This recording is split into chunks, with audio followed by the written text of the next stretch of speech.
Welcome to episode 95 of the Search with Candor podcast, recorded on Friday the 22nd of January 2021. My name is Mark Williams-Cook, and today I'm going to be joined by Jason Barnard, founder and CEO of Kalicube, also known as the Brand SERP Guy. Jason is an expert in brand SERPs and knowledge panels and is going to talk to us today about the importance of controlling your brand search results and talk to us about knowledge panels, what they are, how we can get into them and why they're important. Before we start that interview, I have to tell you really, about Sitebulb, who are the wonderful sponsors of this podcast. If you've listened to this podcast before, you'll know every week I have something lovely to say about Sitebulb, which does come from my heart because I am a customer of theirs. I've been for a long time. We use their software and it's super helpful. Normally I talk about kind of some of the features, and today I just want to talk to you about actually a general use as a SEO freelancer or an agency, a thing that I use Sitebulb for, which is actually a sales tool. So anytime that I speak to a client, I am running Sitebulb and doing a quick SEO audit of all, or if it's big, just part of their website, because it always throws back something very quickly for me to digest in their hints section.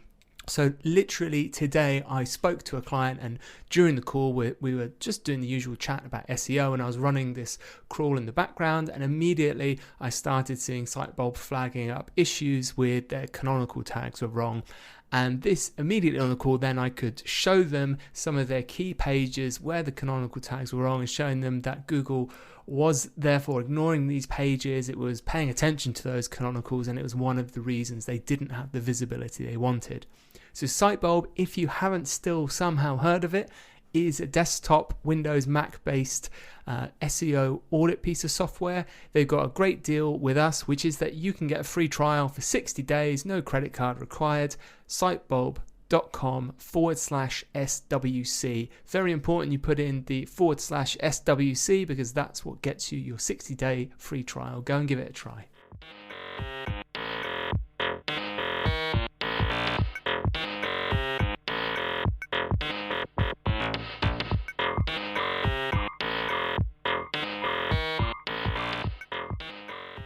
And today we are joined by Jason Barnard, who is founder and CEO of Kalicube, self-pronounced the Brand SERP Guy, who specializes in brand SERPs and knowledge panels. He is a regular contributor to leading digital marketing publications such as Search Engine Journal and Search Engine Land, and regularly guests on others such as WordLift, SE Ranking, SEMrush, Search Engine Watch, Search Metrics, and Trustpilot. He also speaks at major marketing conferences worldwide, including Brighton SEO, PubCon, SMX Series, ITP Berlin, and YostCon. And he's got over 2 decades of experience in digital marketing, starting in the year Google was incorporated, with a site for kids that he built up to become one of the 10,000 most visited sites in the world. How is that for an introduction, Jason? That was pretty good, actually. I'm beginning to think I actually know what I'm talking about.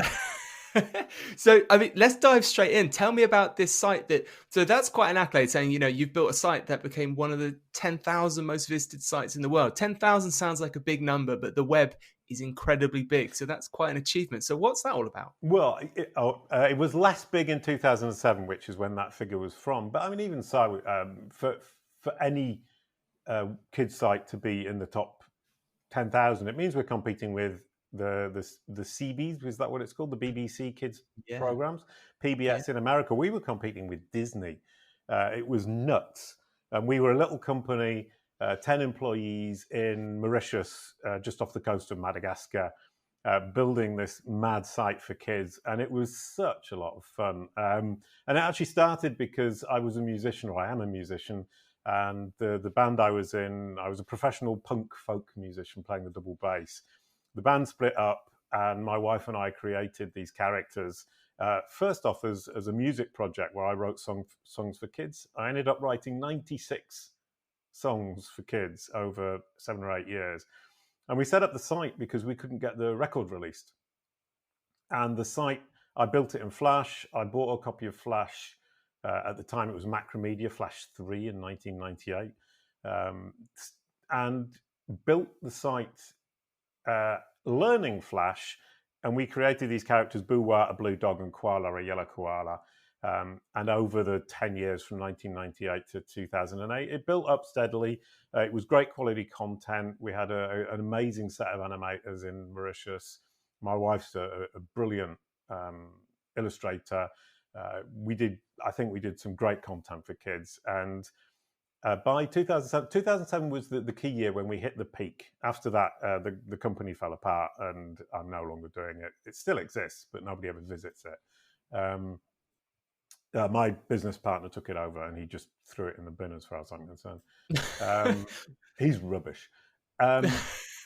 Let's not go there. This explains to me, though, why when I Google a name and I get your knowledge panel, why it says British French musician, maybe. Yeah, well, my history in music is much, much stronger and much deeper than my history in digital marketing. And that's the thing about your kind of Google, is it understands what it can find on the web. And typically music, films, all the entertainment stuff has typically been very well documented in databases such as IMDb. Wikipedia would tend to have a lot of this stuff on it. Music Brains, Discogs, all of these databases of structured data that Google can digest have traditionally been created by fans, and therefore been very well documented over the years, which makes them much easier for Google to grasp. And one of the challenges, I mean, here we're going to talk about a big philosophical challenge as businesses we have, is to start documenting businesses and the world that we're living in, the real world where we're not famous. We need to document that so Google can understand it. So the reason that Google's understanding is very much biased towards this musical aspect of my career is simply that it hasn't found enough documented information about my current career yet. So I think we're already kind of touching on things here I want to get into. But before we kind of dive into stuff about brand SERPs and knowledge panels, this is how you're kind of specializing, right? So you're self-describing as someone that specializes in brand SERPs and knowledge panels. This is what you're good at. And some of the other guests I've had on, we've talked about how as SEO has evolved over the years. It used to be 15, 16 years ago when I started in SEO, you were just an SEO and you did everything. And now, when we look at even things like job titles for agencies, you've got specialists that work in technical SEO. I've certainly seen lots of people who specialize now in local SEO. And then, so you've picked this niche for yourself around brand and knowledge panels. So do you want to explain, why have you chosen that as something to specialize in? Right. Well, before I start, it's a niche that isn't a niche. It's a universal niche, which is kind of unique. Within our industry, it's niche, but it's universal. Everybody, every brand and every person in the world needs this. So, I've got a big market open to me potentially. I can't remember what the question was now. So the question, is why did you choose brand Brilliant. and knowledge panels to at least specialize in? Then, if we won't call it a niche, why that slice of SEO? Sorry, I wasn't trying to correct you, although I did. In fact, it's the blue dog. Interestingly enough, the blue dog. Basically, what happened is by 2007, the blue dog and the yellow koala were very famous online, and we had a TV series produced by ITV International, aired in 25 countries. I'm terribly impressed with how all that panned out, but I was still a blue dog. And Google recognized me as this blue dog. And when when I left the company, I moved back to France and I was trying to get work. And the easiest work I could get was as an SEO, as you say, pure SEO. And I would go into these meetings and I would talk to my clients and I would say, oh, yeah, we're going to do this and this is going to be great. And look at this and we can improve the technical stuff here and the content. And they go, right, yes, we're going to start next week. And then they would email me and say, oh, actually, we've changed our mind. Literally 50% of the time. And it turned out, I learned after a while, the clients who did sign on said, the first thing we did when you left the room was Google your name. And the blue dog appeared. And some clients saw that as being that I wasn't credible as an SEO or a digital marketer. And others just thought it was fun. And the fun ones are the ones I got. So I got good clients that I enjoyed working with. But it occurred to me that my business card that I was giving them in the meeting was fine. But the real business card was when they looked me up on Google after I left the room. And that's true for brands and it's true for people. And I just sat down and thought, right, I'm going to sort this out. I'm going to make it show how much of an expert I am, or think I am. And honestly, I thought this will take me 2 months. And in 2 months, it already looked better, and I was already converting better. I wasn't losing quite so many clients. And then I realized it was actually much deeper and more interesting and more intricate than I had initially thought. And literally, and I talked to Craig Campbell about it, and he said, "Oh, yeah, that takes 5 minutes. I could do that in an hour or whatever." I'm exaggerating, but and I said, "I think you're underestimating it." And he came back to me a few weeks ago and said, "You were right." It's really complicated. Well, it's complicated. It's not complicated. It's actually very simple as a process, but it's very long, very involved, and requires a very wide skill set, and is surprisingly important and surprisingly interesting. And I've been doing it for 7 years, and I still discover something new every day from looking at brand SERPs. I've got a database of 70,000 brands tracked over time with 10 million brand SERPs. You were talking earlier on that Also Asked has got gazillions of Google requests a month. So do I. I'm filling up this database with brand SERPs, and I'm only filling it up with brand SERPs, what appears when your audience searches your brand name. And what are you learning? What are you learning from that database? Well, I mean, to bring those two topics together, People Also Ask on brand SERPs is incredibly common. 35% of brand SERPs have got People Also Ask. And I think it was 9%, there's an article in Search Engine Land, 9% of brands have actually got control of any of it. It's not even all 3 questions or 4 questions, depending on the brand SERP. Only 10%, 9 or 10%, have got any questions answered by themselves. And who is answering the questions? It's all these forums, the platforms, and the competitors. So that's like rubbish point number 1 for most brands. And now they've moved into the knowledge panel, which we can talk about later, which is even worse. So brands are not answering the questions around their own brand even. And the brand SERP is a very good way to visualize for brands and for me to show brands you're not answering your users' questions, because those questions are the questions that Google feels are most relevant and valuable for that brand. And if you're not even answering those, you're not doing a very good job. So there's a bit of advertising for Also Asked. Thank you very much. I've noticed with People Also Asked and brand results, it's interesting actually some of the questions that Google picks. So I've seen a lot of things that I would construe as negative around, a brand's Googled, and it might be the question that comes up is, is this company legitimate? And as a user, if I don't know that brand, that already sows the seeds of doubt about it. So I guess my question to you before, we're diving straight in here with it, this is great, this is fun, is, how would you go about answering that as a brand then? If someone's sort of saying like, well, is this company legit? Because that's quite a difficult question, isn't it, for you to answer as a brand? Sure, no, 100%. For me, there are 3 different types of questions in those brand People Also Ask. First is questions that you can answer directly. What's the price?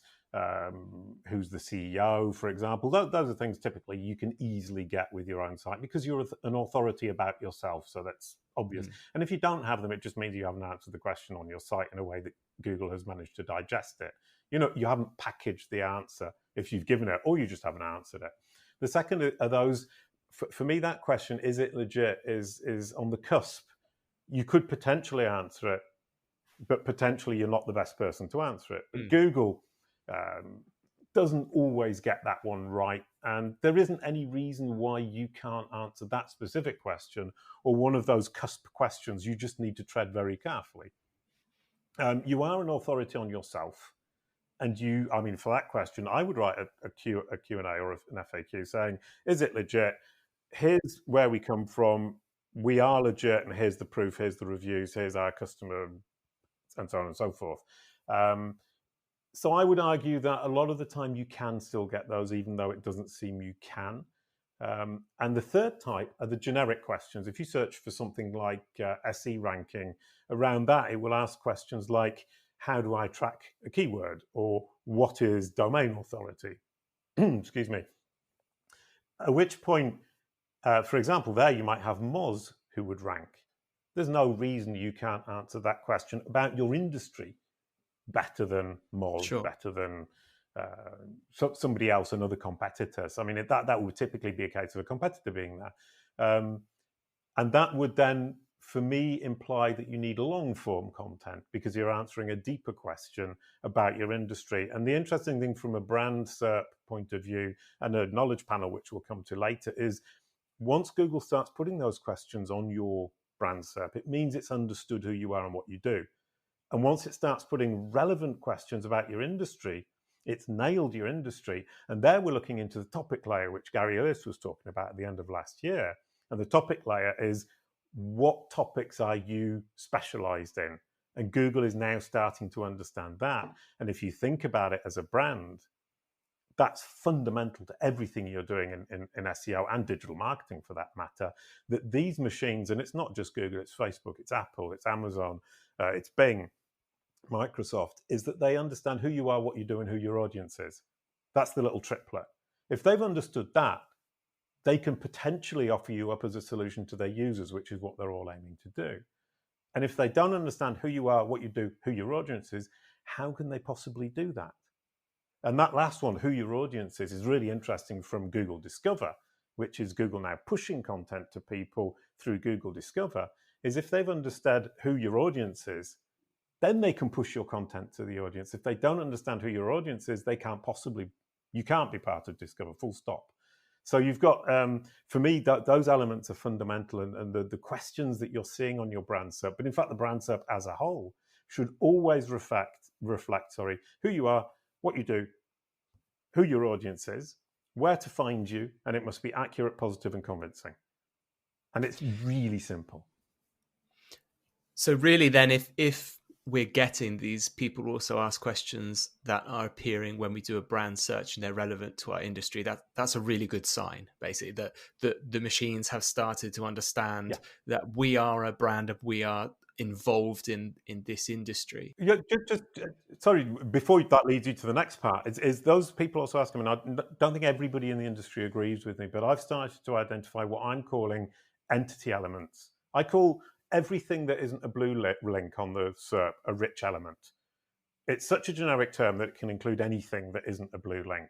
And I'm, like everybody else, incredibly interested in how we can dominate, how we can get presence on the SERP through these non-blue link rich elements. And you can divide them into multiple categories, different types. Some of them are answers. Some of them are entity-based. And this is where I think I'm sticking my neck out, is a knowledge panel on the right-hand side is entity-based. People also ask, is entity-based? It needs to understand the topic and the entity in order to be able to present them. So I would argue, as soon as you see people also ask, you're entering into Google's understanding of the world, which is entity-based search. And maybe that's a point at which you can start thinking about that SERP and what you're actually looking at a little bit more differently. That was rubbish English, wasn't it? Sorry.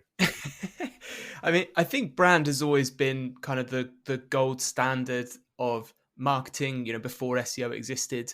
So, to translate that into SEO terms, I would prefer, for instance, if someone was after an SEO agency, rather than Googling SEO agency, it would be great for me if they just typed Candor into Google, because they wanted our SEO agency, and that's what we've known for. And all of our marketing strategies should always contribute towards putting equity into this brand pot and getting people to kind of Google that and understand that that's what we do.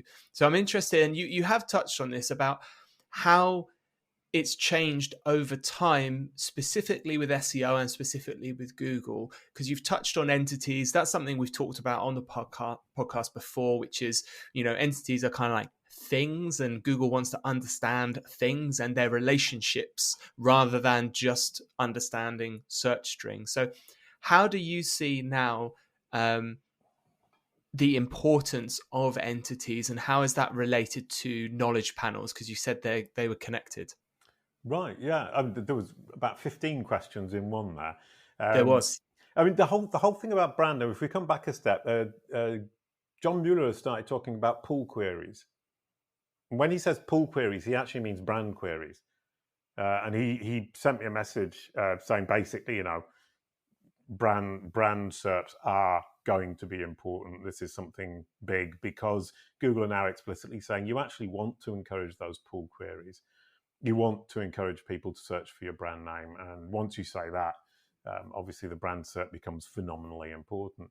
And the other thing is, we used to be obsessed by domain names and inbound links to domains and domain authority and all those kind of measurements that we managed to invent as an industry that don't really mean very much. It's now about brand. If Google's understood your brand, your website is simply a representation of your brand, and the domain name is a representation of the website, or it's the place you can find the website. So brand is way, way, way above your website or your domain name in terms of how important it is to your business. I mean, theoretically, you could switch from one domain to another if Google's fully understood your brand and you do a good job of the migration without missing a beat. Because the domain name, although obviously it still is important, I wouldn't advise anyone to do it. That would be terrible advice. But theoretically, we're moving towards a world where Google will understand the brand sufficiently well that the actual URL, the domain name that you're using, becomes very, very, very, very secondary. So brand is what you need to be building, and understanding of that brand is obviously fundamental. I mean, if Google has to choose between, sending its user to a domain that has boatloads of inbound links and sending its user to a brand that it understands, it knows is credible and knows can deliver the solutions to its users, it's going to choose the second. That idea of counting links and strings of characters is outdated. And even if it's still part of the algorithm, it's definitely not something Google is relying on as much as it used to, and is definitely relying on less and less. It's going more for the understanding who you are, what you do, and who your audience is, and what you can offer its users. I think that's definitely a contentious point within SEO about how important links are and have been and will be. But one thing I just then want to get your view on is, assuming I'm a website and I've done everything I can on my site to show that I'm a legitimate brand that answers questions, What do you think then? Because Google must be using external signals, because you can't trust the salesman, about their own product, their own brand. So aside from links, what do you see as the external signals that Google use to verify the authenticity and trust of that brand? Is it things like, if there's a co-occurrence between people searching for product services types and what Google understands as a brand entity, what kind of things is involved there? Yeah, well, I mean, that last one is a great example of kind of what people are searching for in what groups. Topic clusters, Authoritas, Lawrence O'Toole is a big fan of those from Authoritas. The idea of topic clusters is incredibly interesting. What are people searching for within the context of your brand? Incredibly important. But the idea of linkless links, i.e. mentions, is something that, I mean, it isn't that old. It's a few years old, but phenomenally important already. I mean, links are important. I would never say they're not important, but they're just one of many signals. They used to be the only one. Fine. It's not the case anymore. By definition, that means that they have been diluted in importance. Full stop. I mean, there isn't a debate about that. The question is, how much have they been diluted and how much will they be diluted in the future? Now, my experiments, I've got 500 ongoing experiments on knowledge panels. So we'll move into the knowledge panel world, because that's really where I'm specializing. I think this demonstrates where links are and maybe aren't as important as we think.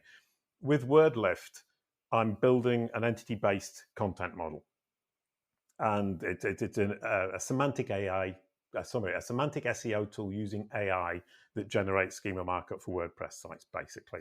And I'm partnered with them to build this entity-based content model around my podcast, and interestingly enough, around the blue dog and the yellow koala. Okay. And that's given me 500 ongoing experiments, where basically what I'm trying to do is, with the blue dog and yellow koala, the blue dog has a father and a mother and a sister, and the yellow koala has a mother, a father, grandmother, and a grandfather.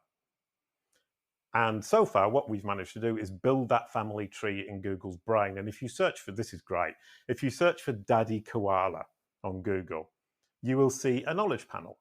The knowledge panel did not exist 6 months ago. That knowledge panel says, Daddy Koala is a fun yellow koala who likes gardening. Reference site is jasonbarnard.com, which is my site, which is where the experiment is going on. Significant other, mummy koala. Google knows that Daddy Koala is married to Mummy Koala. Same thing with Grandma Koala and Grandpa Koala. And it's almost understood that koala is their child. It's understood, it just isn't showing it on the knowledge panel. And it's understanding who voiced koala. And that's my wife, Veronique. Whereas before it thought that I did it. It said, if you typed in who voiced koala, or who did the voice for koala, it used to say Jason Barnard. And I have educated Google, so it now understands that it's a Veronique Barnard. So the credit where credit's due, I didn't do that voice. I did the voice of the blue dog. All of that to say, you were saying you can't trust the salesman. Well, I have based all this on my site. I am the most trusted source about Jason Barnard. Jason Barnard created Buwa and Koala. The Buwa and Koala family were by extension created also by Jason Barnard. Google did not believe me to start with. I didn't build links to get that understanding and to rank my site for the term Daddy Koala. I went out and I got corroborative evidence and pointed to it from my site. So if you want Google to understand who you are and what you do, you need to explicitly state it on your own site. You're your own salesman. Obviously, Google doesn't believe you're on your own good word. But if you then take that and signpost all the corroborative information that is out there, Google will end up believing you. You will have educated it, you will have convinced it, and it will be confident it has understood. And at that point, and this is really interesting, you can then feed Google information without corroborative information because you are trusted. And the example of that, and this is really silly, I mean, it does get even sillier, because another experiment I'm running is on the punk folk group. We did a version of the Ace of Spades, the Motorhead song. And I built a page on my website that says, did Jason Barnard play the double bass on the Ace of Spades? And the answer is, in a manner of speaking, yes, because we did a version of the Ace of Spades and I played double bass on it. And I managed to get a feature snippet where if you type who played double bass on the Ace of Spades, it says Jason Barnard, which is great. I mean, that's me messing with Google's brain, basically. And what's now happened, and I think I might have gone too far, is if you type who played bass on the Ace of Spades, it says Jason Barnard, and Lemmy no longer gets a look in. And this is really illustrative of how much you can inform Google and build its understanding and build its trust in what you tell it as the original source. And for me, I mean, this all comes from brand SERPs. I said, I'm learning new things every day. I only learned that particular last piece of information a few days ago, just looking around, messing around and thinking about this kind of thing. And that's where we're going. Right now, it's so hard to sell to your clients. It's so hard to sell to your boss because there's no immediate payback. But if you're not doing it now and you start doing it in 2 years' time when there is an immediate payback, it's going to be too late. The featured snippets thing is interesting. So I've always noticed the Google sometimes is very easily convinced with feature snippets, yes. And the kind of fact checking, if you like, well, or lack of. So I did an article a couple of years ago covering how many arms and legs different animals had on Google. And it pretty much got all of them wrong, saying rabbits had 200 legs, whales had 4 legs, snakes had 8 legs. And I did it like you, I messed around with Google. So if you type how many arms does Mark Williams Cook have, it gives a big featured number of 512 arms, just to show you can kind of push any information into that. The knowledge panel is I think a lot kind of more different, and it's harder to get into. And I just wanted you to explain to businesses now, just give a little bit of background about kind of what the knowledge panel is, how it differs from kind of the SERP features, if you like, and why that's, if you think it's important for the kind of for businesses SEO future wise. Just to come back a step, I mean, that thing with the feature snippet, yes, you can mess with the feature snippet, but the feature snippet is the step before the knowledge panel. Okay. Who voiced koala? there is now a question in the knowledge panel which says, please confirm who voiced koala, asking human beings to confirm what it thinks it's understood. So I'm not saying it's the step before, but it's part of that process. And so those systems are linked somewhere. It looks like that if Google, it's showing some level of understanding, or that, because I feel I'm not necessarily saying I feel when Google's not quite sure about something, but it thinks it's got a good stab at it. That's when we see featured snippets. When it's more confirmed, then I see it in Knowledge Panel, because I rarely see things that are completely wrong in Knowledge Panel, but I do see things that are completely wrong. 100%. Knowledge Panel's a fact, basically what Google considers fact. Feature snippet is best recommended answer, or best answer we found today, which isn't the same thing at all. Knowledge panels are, Google's really sticking its neck out. That right rail, everything on the right-hand side on desktop is Google sticking its neck out saying this is fact. And once you're in there, that means Google's really seriously confident. But I talked to Ali Alvi from Bing about the feature snippet that they call the Q&A. Basically, what he was saying, he runs the algorithm. They summarize pages, and the algorithm that runs the feature snippet is the same one, or is fed off the same basic algorithm as the one that writes the descriptions under the blue links. Okay. The blue link algorithm is one thing. Once it's ranked the blue links, it then gets the description from what is the equivalent of the feature snippet algorithm. The feature snippet algorithm, well, the feature snippet is fed by that same summary algorithm, which is why Martin Splitt said, always write a meta description, because that allows us to check that our summary of your page is the same as your summary of the page. So that's Ali Alvi from Bing who's dealing with that. The description in the knowledge panel probably comes from the same source. And pretty much any summary of any text is going to be coming from this same algorithm, which, as you say, is not fact. But it's the way when the knowledge graph starts to kind of think, have I understood? It's using these summaries. So it's using the summaries to base its information. So if you convince the summary machine, as it were, to start showing things, then you're on the road to convincing the knowledge graph the true understanding of Google. So it's on the path to, rather than being, I would say, the step before, or a few steps before. You're on the way. And just on one more thing about the feature snippet algorithm, which I found astonishing from Ali Alvi, and it's really obvious when he says it. It feeds into all their other products. When you get a summary in a Word doc or an online Microsoft doc, it's the same algorithm doing it. And it's going to be the same at Google. They don't build different algorithms for all their different chunks of their product.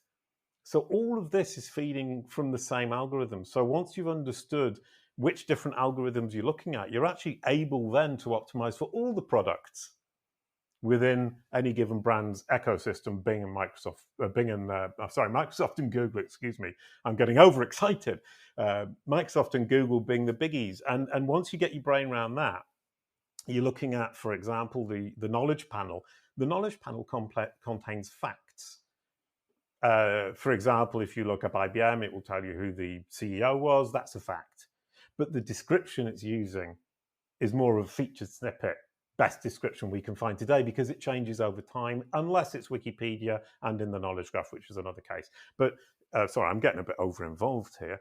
That knowledge panel, when you trigger it for your brand, and I'd like to be very clear, knowledge panel, Google My Business is not a knowledge panel.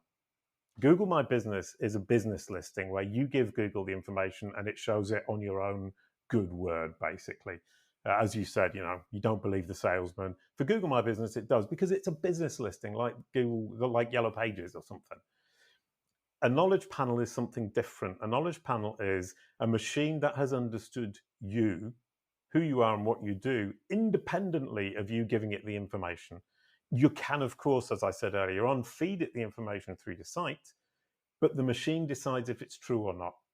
And that's up to you to indicate to the machine where it can find the corroboration for what you're saying. And a really interesting example is I had a client, and she's an Australian author. And it was getting her confused with another author who was from New Zealand with exactly the same name. And so it was listing her social accounts, her photo, but the wrong books. And when you get a knowledge panel, you can claim it. And when you claim it, you can then ask employees of Google to change things in the knowledge panel. You can't change everything. Some things you can change. You can ask them to add social accounts, and they can do that.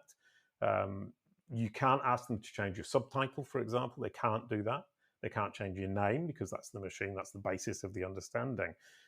She got them to change the books, and then after a week, it switched back. What had happened is she managed to convince them, or the human beings could change the list of books that were associated with her. But the machine came back, went around the web and said, actually, no, you guys are wrong, and just switched it back. The machine has ultimate control. But the machine was wrong in that case. The machine was wrong. And in fact, why she came to me was to say, why did it switch back? What can we do? The answer was, find the source of the confusion. Find where the machine is finding that information. And it's going to be on a reliable source. And it turned out to be her publisher. Right. And you correct it on that source, and the machine will then understand and stick with what the truth is. I had another client who came to me and said, I'm listed as a university teacher, a university lecturer. I would rather be listed as an author. How do I do that? I've asked the Google employees and they say they can't change it. He's right, they can't. They can't change your subtitle. Name of person, Jason Barnard, French-British musician. I can't change that. They can't change that. I have to convince Google. I have to demonstrate to Google that I'm a digital marketer. Actually, 6 months ago, it said I was an author. And then it switched back to musician because that's the problem. The weight of information about me is still very much music-based. And I'm currently working on creating the weight of information to change the machine's mind.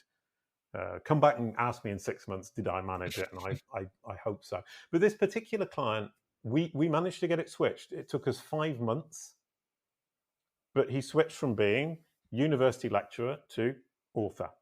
And what I find interesting about that in particular is we have a tendency to think that we can't control or influence very heavily what appears in that knowledge panel or what Google understands about us. And the answer is we can actually control or influence very heavily to the point of semi-control if we go about it right. That's what Kalicube is all about. I've built the Kalicube platform basically it's a tedious process. And from my point of view, I'm getting so bored of this work because it is very tedious. And the other thing is I have to care about the entity I'm working on. That isn't always the case with my clients, I'm afraid. I don't care about them in an existential, philosophical, emotional manner. And so the idea of Kalicube is to say, we crawl Google, we figure out what are the most important sources of information about you, yourself, or your brand. So we've got a system by industry. What's important in your industry? What does Google take as being a reliable source in your industry, in your geo region? And then we also managed to dig down and find for each individual entity, brand, or person. And that's what I'm working on now. I'm working with Yoast on their brand SERPs and knowledge panels. And part of this process is building it around that. Yoast have now jumped on board and are saying, yes, Jason's right. This is phenomenally important. And I'm boasting because it's a boast with Yoast. But it's really, really, emotionally speaking, it's so lovely when somebody I respect so much jumps on board and says, yeah, actually, now you mention it, Jace. So do you see that knowledge panels are going to become more important than, I would say, just kind of generic SERP? So I've always had this idea that in a few years' time, it might seem quite antiquated that we used to search for things and then we had to pick out what we thought was the most relevant result for that. A bit like how you used to go to the library and you'd look up a number of books and you have to crawl around on your hands and knees and try and find the right book. Are we going to move to a search engine that's less about here's some things that I think are relevant to what you're saying to, okay, I understand what you're saying, here's the answer, or here's one of a couple of answers? Oh, definitely. I did the series a couple of years ago, SEO is AEO, and I was saying answer engine optimization. And Dawn Anderson on the second show said, actually, it's assistive engine optimization. So my theory of answer engine optimization lasted about a week. But she's right. It's assistive. It's answers and it's assistive. I mean, it's both. I mean, we're both right. Let's be generous. Featured snippets are one step in that direction. Knowledge panels are another step in that direction. And Google Discover is a big step in that direction of saying, we're going to, and this is what Sergey Brin and what's his face, the other guy at Google, was saying right at the beginning. We want to be the Star Trek machine where we give you the answers you didn't even know you had the questions for, or give you the solutions you didn't even know you had the problem. And I love that idea. I don't love that idea particularly, but Google Discover is basically saying we're going to preempt your need and we're going to provide the solution before you even think about it. And Google Discover is based on understanding, as we said right at the beginning. If it's understood, for example, that I'm a digital marketer and that I've written an article about the knowledge panel, and it knows that you, as a rule, are particularly looking around at knowledge panel information in general and looking into the SEO aspects of why that might be useful and perhaps even how to control it. I might not appear in the Google results that you're searching around, but I might suddenly appear on your Discover. If we were to wrap this up then, for SEOs working maybe at small, medium-sized businesses or business owners, what would you say as a kind of 60-second point them in the right direction they should be thinking about or doing in terms of their brand SERPs? What can they actually start doing to improve their situation? First thing, divide every result on the first 3-4 pages into control, semi-control, and no control. You want to control your brand SERP. Semi-control would be a site you don't directly control, but you control a certain amount of the content in it. For example, profile pages or social media accounts. Control would be your own sites, but also don't forget, subdomains can potentially appear there. Other side, I mean, Disney, I mean, obviously that's a very big company, but they've got an employment site, they've got a Disney Villages site, they've got a Disney shop site.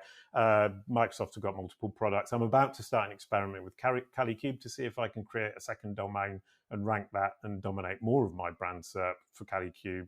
I'll let you know how that goes. And then the ones that you can't control, which can be great, they can be very positive, but the danger when you don't control in any way, manner or form is that if it flips on you, if somebody suddenly, the reviews go out the window, or the person who wrote the article about you suddenly hates you and writes the title that's really negative, you're in trouble. So I would go for control more than I would go for these third-party positive kind of review thingies going on. If somebody really wants a third-party review, they will search for it. So divide it into those and then deal with them one by one. The ones I control, I can just change it. The ones I semi-control, I can change a lot of it. The ones I don't control, I can leapfrog them with better content. Leapfrogging is basically pushing up, doing SEO for others, anything on page 2, 3 that you think is great, do some SEO for them, build them some links. Coming back to that point, links do still work. Push it up onto your brand SERP. Google wants to put on your brand SERP what it sees as being relevant, will always put on your brand SERP what it sees as being most relevant and valuable to your audience. And your role to control your brand SERP is to indicate, prove to Google that any given piece of content is more relevant, more valuable than the one that's already there. That's number one. The next one, and this isn't going to last much longer, and it's all pulling into the knowledge panel. If you have a knowledge panel, you obviously need to start to think about influencing what's in it, improving it. If you don't have one, you need to trigger one. And you would be surprised, 45% of brands have a knowledge panel or a see results page, see more results, on the right-hand rail. So we're looking at almost 50% already understood. The other 50% shouldn't be very far behind. And it's actually, if you've ever done local search, it's NAPS, name, address, phone number. It's making sure that all the information about your company around the web is consistent across all these platforms. You then create a home for your entity on your website, preferably an About Us page or an About Me page if you're a person. You then write a factual statement about who you are, what you do, who your audience is, and you point to all the corroborative information on trusted third-party independent sites. And Bob's your uncle. You get a knowledge panel, you get control, and it's your only hope of control of Google's understanding of you. If you don't have an entity home, a home for your entity rather, and you don't do this factual, I'm telling you this is who I am and what I do, and I'm going to prove it to you, I'm going to educate you like I'm educating a child, you will never control what Google understands about you. If you don't control what Google understands about you, you're dead in the water 5 years down the line. Jason, thank you so much. I don't feel we've even scratched the surface No. here on your knowledge of knowledge panels and local, but it's really interesting because it's not an angle or something we've really talked about on the podcast before. So I really appreciate that. I was going to say, where can people find out more about you? But I'm quite confident now, if you just Google Jason Barnard, you should be able to find everything you need about him. You'll find some links in the show notes at search.withcanada.co.uk to Kalicube and Jason's site as well. Jason, if you'd be kind enough, maybe if you pop me an email with some of the links to some of the people you've mentioned as well, I'll include them in the show notes. But thank you again. Really appreciate you joining us. Yeah, thank you very much, Mark. That was absolutely delightful. There were some tricky questions in there. Excellent. So if you are enjoying the podcast, please do subscribe or share it with a friend. We are going to be back on Monday, the 1st of February, and I hope you'll have a brilliant week.